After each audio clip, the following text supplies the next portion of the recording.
आपका हमारे YouTube channel exam T पर फिर से आरआरबी ग्रुप डी का प्रैक्टिस सेट लेकर हम हाजिर हैं। आज का जो मॉडल प्रैक्टिस सेट है 8 नंबर का है, प्रैक्टिस सेट नंबर 8। इससे पहले 1 to 7 प्रैक्टिस सेट अपलोड है, आप उसे चेकआउट कीजिए, लिंक डिस्क्रिप्शन बॉक्स में अवेलेबल है, या play list RRB group D practice set के नाम से, वहाँ से भी आप इसे देख सकते हैं। चलेंगे, लेकिन उससे पहले पहली बार है तो मालूम ही है करना क्या है, लाइक शेयर सब्सक्राइब जरूर कर दीजिएगा। निश्चित रूप से इस वीडियो में आपको बेनिफिट मिलने वाली है। Regular basis RRB group D का जो एग्ज़ाम पहले 17 नवंबर का था, अब 29 नवंबर से होकर 6 जून तक होगा, और एग्ज़ाम सिटी भी अब दिख रहा है, तो बिल्कुल आप वहाँ से चेकआउट ज़रूर कीजिए। हर दूसरे दिन आप इसको चेकआउट कीजिएगा, क्या पता आपको दे दे। चलेंगे, लेकिन PDF चाहिए तो आप हमारे टेलीग्राम चैनल को ज्वाइन कीजिए। महत्वपूर्ण ऑल PDF आपको वहाँ मिल जाएंगे, महत्वपूर्ण है, तो लिंक डिस्क्रिप्शन बॉक्स में है, गो एंड फास्ट ज्वाइन। चलिए चलते हैं, हम इसमें सिर्फ आपको general awareness, current affair and जो साइंस के हैं उन्हीं के क्वेश्चंस को हम लोग देखेंगे। 50 क्वेश्चंस होंगे, 45 या 50 के एवरेज है।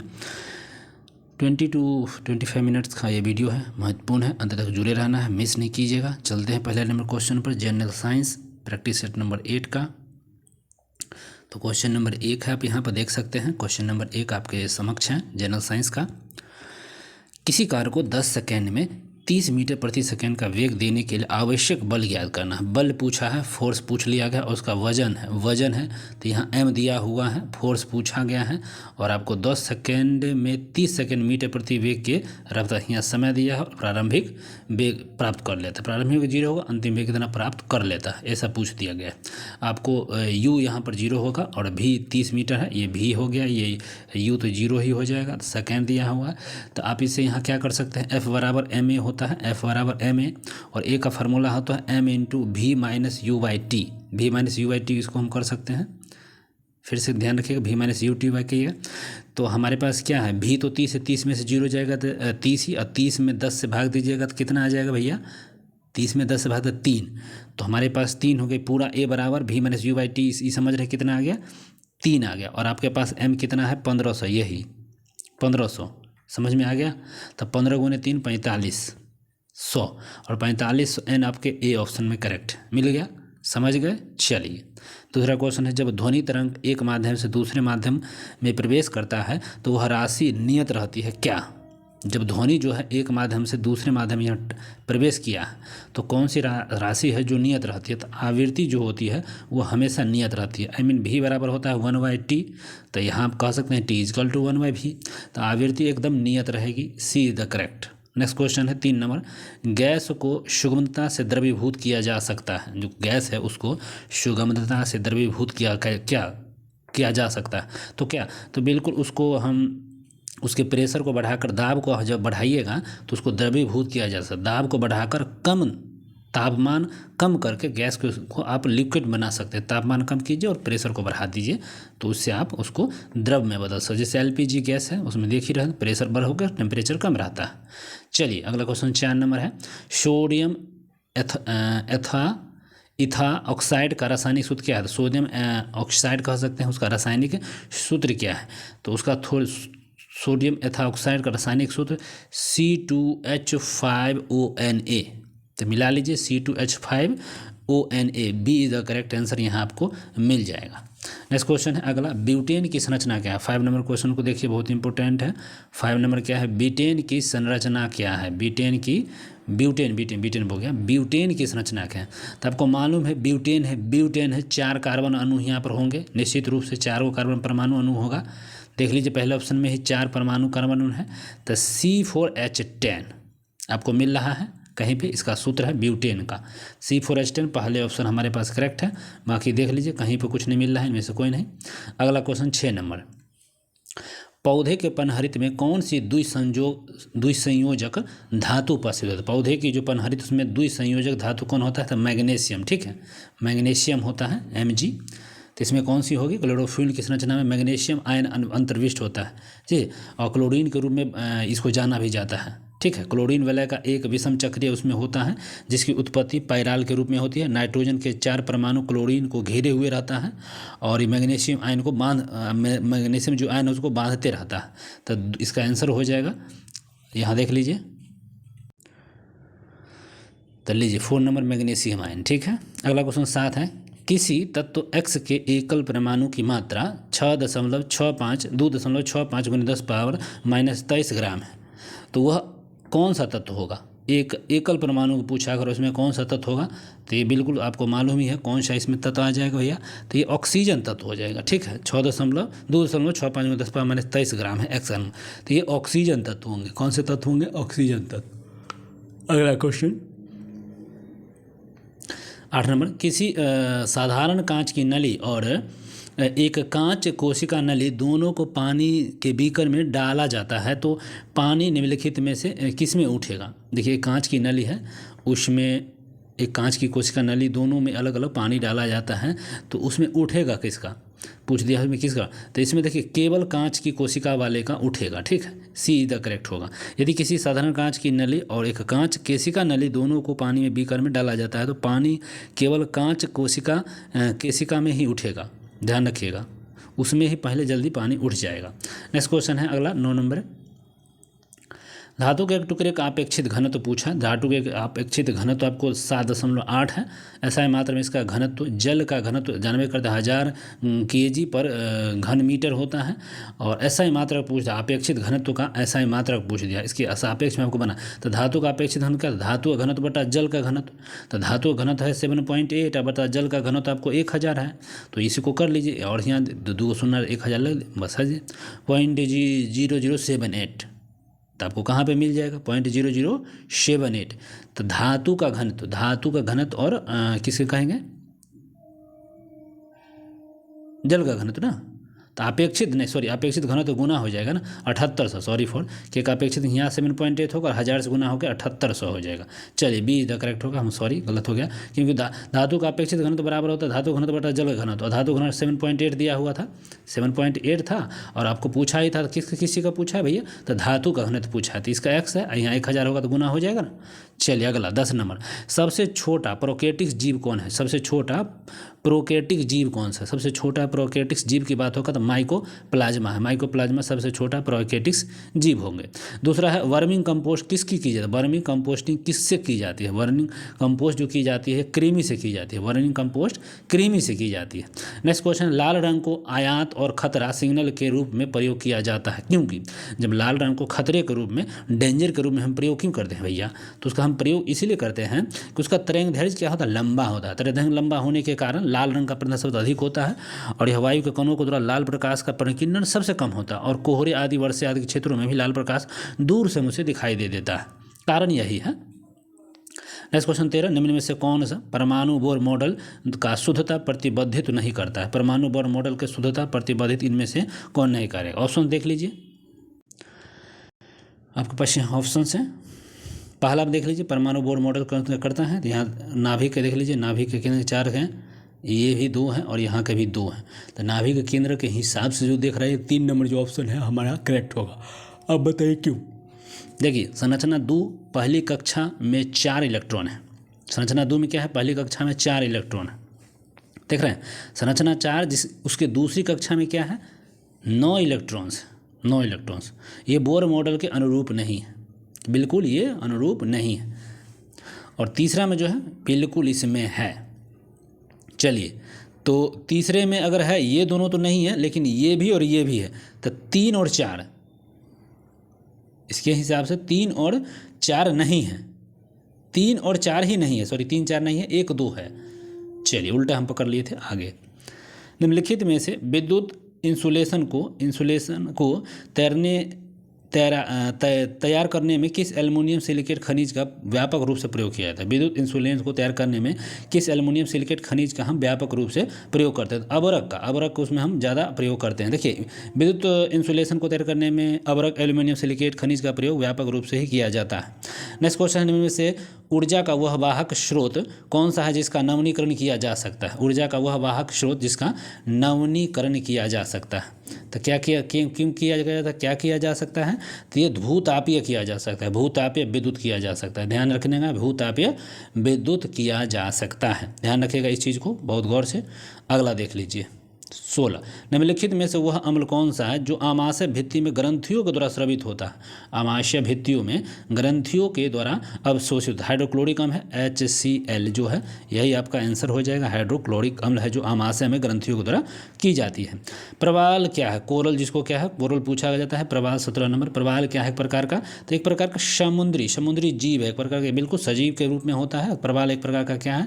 समुद्री जीव है। प्रवाल एक प्रकार का क्या है भैया? समुद्री जीव है जो मूंगे, चट्टान आदि उथले पानी में पानी के कटिबंधीय समुद्री परिस्थिति की प्रणाली में बनाए रहता है। नेक्स्ट क्वेश्चन है, रेंगने और विसर्पण करने वाले कशेरुक जंतु के प्रकार को हम क्या कहते हैं? जो रेंग रहा है और विसर्पण कर रहा है उसको हम पूछे जा रहे हैं, उन जंतुओं को हम किस रूप में हम देख सकते हैं? तो उसको हम रेप्टेलिया कहते हैं। रेप्टेलिया, रेंगने वाले को रेप्टेलिया युग में उसको हम रख सकते हैं। ठीक है, रेंगने वाले जो भी उसको रेप्टेलिया कहते हैं।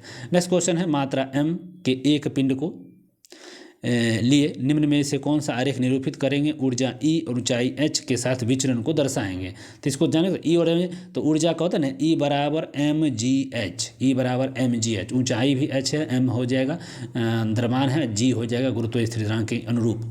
तो इसका देख लेते हैं ऑप्शन, यहाँ आ जाइए। E बराबर mgh पहले ही देख लीजिए, हाँ आपको मिल रहा है, एच मिल रहा है, और एनर्जी के अकॉर्डिंग द्रव्यमान तो सेम ही देख ले, बाई एंगल ग्राफ बन रहा है। चलिए तो समझ में आ गया। नेक्स्ट क्वेश्चन देखते हैं। 20 नंबर क्वेश्चन क्या है? विशालतम कशेरुक कौन सा है भैया?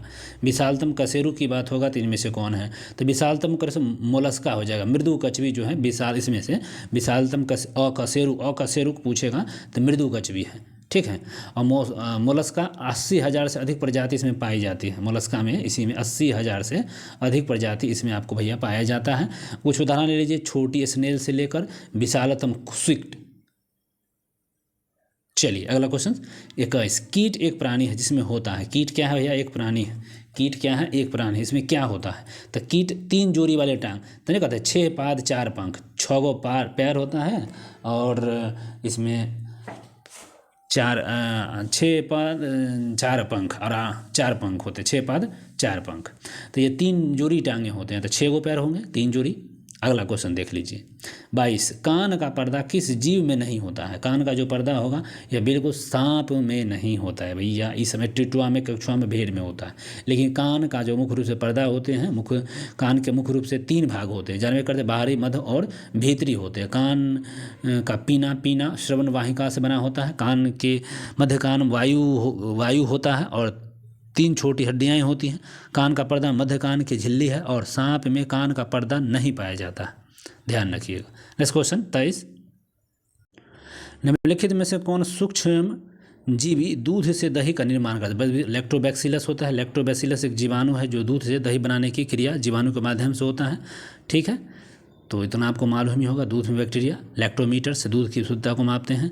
अगला क्वेश्चन 24। निम्नलिखित में से कौन सा शिशु के लड़की होने के लिए वंशागत गुणसूत्र का सही जोड़ा है? पिता में XY होता है और माता में सिर्फ XX होता है। XX मिलेगा तो फीमेल, और XY मिलेगा यहाँ से तो मेल होगा। तो पूछा गया है यहाँ पर लड़की, फीमेल पूछा था। पिता का क्या होना चाहिए? X होगा, और महिला का भी X होगा। बात खत्म, 4 नंबर। चलिए अगला क्वेश्चन है। एक उत्तल लेंस की फोकस की लंबाई, एक उत्तल लेंस F दिया हुआ है, F ये पर है, सेंटीमीटर है, और इसके सामने दूरी पर कोई वस्तु खड़ी की जा रही है, और उसका प्रतिबिंब लेंस की दूसरी ओर 60 सेंटीमीटर, आपको यहाँ पर क्या प्रतिबिंब जो बन रहा है 60 सेंटीमीटर पर बन रहा है। ठीक है, ताकि उसका प्रतिबिंब लेंस के दूसरी ओर, लेंस के दूसरी फोकस दूरी यहाँ पर हमको लग रहा है पकड़ा जाएगा। इसमें से क्या पकड़ाएगा भैया? तो शायद इसमें से फोकस दूरी ये पकड़ा जाएगा, F हो जाएगा ये, और आपको फोकस की लंबाई F दिया हुआ है, और इतनी दूरी पर V हो जाएगा ये तो, और U पर आपको निकालना है। तो वही लेंस सूत्र है 1/F = 1/V - 1/U।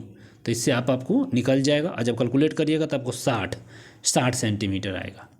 तो 25 थे इतने साइंस के महत्वपूर्ण। अब हम लोग चलेंगे जनरल अवेयरनेस और विथ करेंट अफेयर। तो आइए वहाँ पे स्वागत है।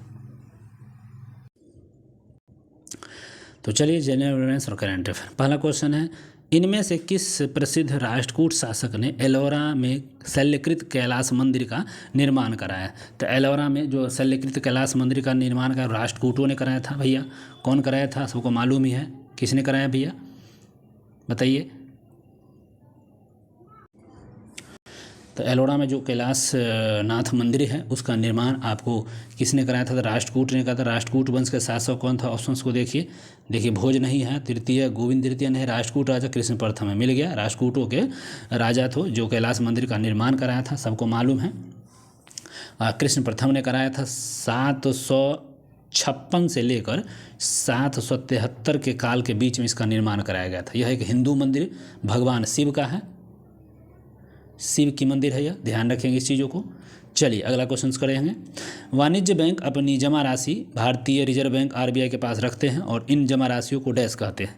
इन जमा राशियों को हम कहते हैं आरक्षित निधि, आरक्षित निधि कहेंगे। आरबीआई का स्थापना 92 करते हैं, 1 अप्रैल 1935 को हुआ है, सबको मान। राष्ट्रीयकरण 1949 में हुआ था। अगला क्वेश्चन, प्रधानमंत्री मोदी ने डैश आयु के वर्ग के नागरिकों के लिए आयुष्मान व्यय वंदना योजना चालू किया था। आयुष्मान व्यय वंदना योजना बहुत इंपॉर्टेंट है और 70 वर्ष से अधिक आयु के लिए, 70 वर्ष से अधिक आयु के लिए आयुष्मान व्यय वंदना योजना चालू किया गया, ध्यान रखिएगा, ठीक है। इसमें 5 लाख रुपये तक की स्वास्थ्य बीमा कवरेज दी जाती है, ध्यान रखना। आयुष्मान वंदना योजना प्रति परिवार 5 लाख रुपये का वार्षिक देता है, सिर्फ प्रति परिवार को। नेक्स्ट क्वेश्चन है, प्राकृतिक गठबंधन को देशों के द्वारा किस वार्ता में लॉन्च की गई है? तो प्राकृतिक गठबंधन को देशों के द्वारा किस वार्ता में लॉन्च की गई है? तो प्राकृतिक जो गठबंधन है किस वार्ता के रूप में इसको लॉन्च की गई है? तो UN COP 16, UN COP 16 के रूप में इसको, ठीक है, प्राकृतिक गठबंधन COP 16 के रूप में इसको किया गया है। नेक्स्ट क्वेश्चन है, मुगल सम्राट शाह आलम द्वितीय ने किस वर्ष ईस्ट इंडिया कंपनी को बंगाल के दीवान के रूप में नियुक्त किया था? बंगाल के दीवान के रूप में इसको 1765 में शाह आलम द्वितीय ने ईस्ट इंडिया कंपनी को बंगाल के रूप में दीवानी दे दिया था। 1765 में 1765 कहिएगा, 1765, हाँ ठीक है। शाह आलम द्वितीय east India company, Robert Clive थे उस समय 65 में, उन दोनों के बीच इलाहाबाद की संधि हुई थी, इसी पर हस्ताक्षर हुआ था। चलिए अगला क्वेश्चन, शास्त्रीय नृत्य कहाँ के मठों के द्वारा विकसित किया था? शास्त्रीय जो नृत्य होती है, शास्त्रीय जो नृत्य एक प्रकार की कहाँ की है? तो असम का है, पूर्वोत्तर राज्य असम है, उसी की ये क्या है? शास्त्रीय नृत्य है। और यह 500 साल से अधिक पुराना एक नृत्य है, ध्यान रखिएगा, 500 साल से अधिक शास्त्रीय नृत्य असम का है। नेक्स्ट क्वेश्चन, निम्नलिखित में से क्या असहयोग आंदोलन के मंद पड़ने का एक कारण नहीं था? असहयोग आंदोलन को पूछा है, इनमें से कौन है जो मंद पड़ने का कारण नहीं था?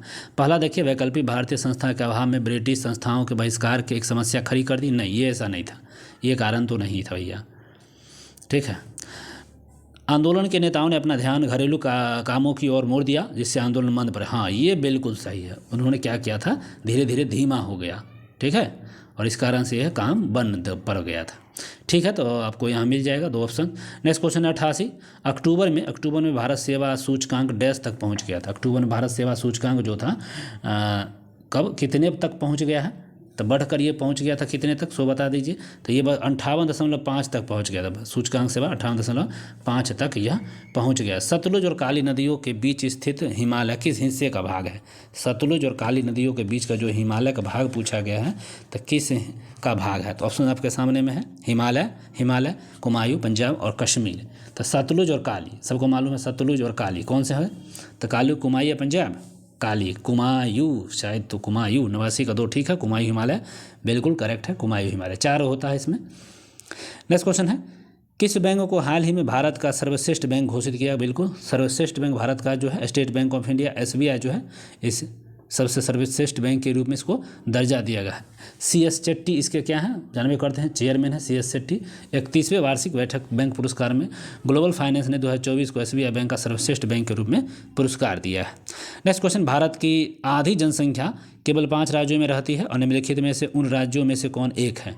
आधी जो जनसंख्या केवल 5 राज्यों में ही रहती है और पश्चिम बंगाल में जो है ना, बिल्कुल 2009 के अनुसार भारत की कुल आबादी का लगभग आधा हिस्सा सिर्फ 5 राज्यों में, उत्तर प्रदेश, महाराष्ट्र, बिहार, पश्चिम बंगाल और आंध्र प्रदेश में ही रहता है, आधे हिस्सा, बताइए। तो ये पश्चिम बंगाल उसमें एक आ जाता है आंसर 5 में से। अगला क्वेश्चन, भारत का सबसे बड़ा बांध हीराकुंड बांध, ठीक है, किस नदी पर? हीराकुंड बांध जानते हैं, महानदी पर है। हीराकुंड बांध किस नदी पर है? तो महानदी पर। कहाँ है भैया? तो महानदी पर हीराकुंड बांध हो जाएगा। ऑप्शन भी देख लीजिए, तो हीराकुंड बांध देख लीजिए, बी ऑप्शन जो है महानदी पर है, बिल्कुल करेक्ट है। नेक्स्ट क्वेश्चन, किसे फिजी का सर्वोच्च सम्मान मिला है? फिजी का सर्वोच्च सम्मान किसको मिला है? तो श्री रविशंकर जी को फिजी का सर्वोच्च सम्मान मिला है, जानते हैं। तो फिजी श्री रविशंकर को सर्वोच्च नागरिक पुरस्कार से सम्मानित करने वाला 6ठा देश बना है। श्री रविशंकर को 6ठा देश है, 6वें नंबर का ये देश फिजी बन क्या है जो रविशंकर जी को पुरस्कार दिया। और रविशंकर जी को मानवीय भावना, उत्थान, विविध समुदायों में जोर देना और इससे संबंधित है। श्री रविशंकर को फिजी गणराज्य के राष्ट्रपति रातू विलियम एम कोटनेवीरे द्वारा फिजी को मानद अधिकारी की उपाधि दी गई थी। अगला क्वेश्चन है, आर्ट ऑफ लिविंग फाउंडेशन का स्थापना भी इन्होंने किया था। Shri Ravishankar art of living कब किए थे? तो 1981 में। आर्ट ऑफ लिविंग का 1981 में रविशंकर जी द्वारा हुआ था। नेक्स्ट क्वेश्चन, नीति आयोग के अटल इनोवेशन मिशन के द्वारा प्रारंभ की गई डीजी बुक इनमें से क्या है? तो डीजी बुक जो है ना, इनोवेशंस फॉर यू है। डीजी बुक क्या है? Information for you. Next question, किस देश के वैज्ञानिकों ने अंतरिक्ष में लकड़ी का परीक्षण करने के लिए दुनिया का पहला लकड़ी का उपग्रह प्रक्षेपित किया है? तो सबको मालूम है लकड़ी का उपग्रह इंसेट करके कुछ है, ठीक है, और जापान ने इसको प्रक्षेपित किया। लकड़ी का पहला परीक्षण कर लकड़ी का प्रक्षेपित उपग्रह को लॉन्च किया है। इसका नाम है लिम्नोसेट। क्या नाम है भैया? तो लिम्नोसेट लिम्नोसेट नाम था। लिम्नोसेट नाम का लकड़ी का लैटिन नाम रखा गया है। इसे स्पेस रॉकेट के माध्यम से अंतरिक्ष सिस्टम में प्रक्षेपित की गई है। चलिए अगला क्वेश्चन है, अशोक ने कलिंग को जीतने के लिए युद्ध लड़ा और कलिंग का तटीय डैश का प्राचीन नाम था। तो कलिंग का जो तटीय प्राचीन नाम क्या था? पूर्व कलिंग का नाम था उड़ीसा। वहाँ उड़ीसा था, अब उड़ीसा हो गया, यही है। कलिंग था उड़ीसा। 271 से लेकर 261 के बीच यहाँ पर काम कुछ मारपीट चला, ध्यान रखिएगा। नेक्स्ट क्वेश्चन है, विश्व मुक्केबाजी महासंघ के सुपर फेदरवेट विश्व खिताब 2024 किसने जीता है? तो विश्व मुक्केबाजी महासंघ का सुपर फेदरवेट विश्व खिताब 2024 किसने जीत लिया है? तो यह मनदीप झागरा जीता है। मनदीप झागरा ने 10-1 से हरा दिया है। किसको? ब्रिटेन के कोनोर मैंटियोकस को 10-1 से हराया है। और मनदीप ने किसी भी प्रो बॉक्सिंग प्रतियोगिता में विश्व चैंपियन बनने के पहले भारतीय मुक्केबाज बन गए। तो इसको ध्यान रखिएगा। ट्रेन टू पाकिस्तान पुस्तक के लेखक कौन है? भी है क्वेश्चन। ट्रेन टू पाकिस्तान पुस्तक के लेखक खुशवंत सिंह है। ट्रेन टू पाकिस्तान पुस्तक के लेखक खुशवंत सिंह। यह ऐतिहासिक उपन्यास है। काल्पनिक सीमावर्ती गांव मनोमाजरा प्रति 6 अगस्त 1947 में भारत के विभाजन का वर्णन करता है। 1947 में पद्म विभूषण सम्मानित किया गया था इन्हें। उन्होंने ऑपरेशन ब्लू स्टार के विरोध में 1984 में पुरस्कार लौटा दिया और 2007 में उन्हें पद्म विभूषण से सम्मानित किया गया था। तो ध्यान रखिएगा। चलिए 2 और प्रश्न है, उसको भी देख लीजिए। इनमें से कौन सा एक है जो मौलिक अधिकार नहीं है? मौलिक अधिकार में से कौन है? तो मौलिक अधिकारों का अधिकार ये तो है, चुनाव का अधिकार ये भी है, सूचना का अधिकार ये भी है, और संवैधानिक उपचारों का अधिकार ये आपके मौलिक अधिकार के अंतर्गत है। नहीं, ये तो मौलिक अधिकार का अधिकार चुनाव का इतना नहीं है, सूचना का। संवैधानिक उपचारों का अधिकार मौलिक, क्योंकि 12 से 35 होता है ना, 12 से 35 मौलिक अधिकार में तो होगा नहीं, चुनाव का अधिकार भी नहीं है, तो बिल्कुल डी ऑप्शन हो जाएगा। थोड़ा पढ़ने में मिच हो इसीलिए। खेल मंत्रालय ने हाल ही में आजीवन उपलब्धि के लिए किस पुरस्कार को बंद करने की घोषणा की और उनके स्थान पर अर्जुन पुरस्कार लाइफ टाइम शुरू किया। अब कहा नहीं, मेजर ध्यानचंद लाइफ टाइम पुरस्कार को बंद कर दिया गया। देश के मिले अनेक खेल पुरस्कारों को तर्कसंगत बनाने का प्रयास के खेल मंत्रालय ने 2024 को, ठीक है, तो ध्यानचंद पुरस्कार को बंद कर दिया और अर्जुन पुरस्कार लाइफ टाइम चालू किया गया। ध्यान रखिएगा, ठीक है। ध्यानचंद लाइफ टाइम अचीवमेंट पुरस्कार की स्थापना 2002 में हुआ था। इसका 2002 में हुआ, 2024 में बंद कर दिया, ठीक है, और इसके जगह अर्जुन पुरस्कार लाइफ टाइम को चालू किया गया। तो बस आज के लिए इतना ही। अगर वीडियो अच्छा लगा तो लाइक शेयर सब्सक्राइब जरूर कीजिए। देखने के लिए बहुत बहुत धन्यवाद। कोई सुझाव को मशवरा आप कमेंट कर सकते हैं। Bye bye, take care.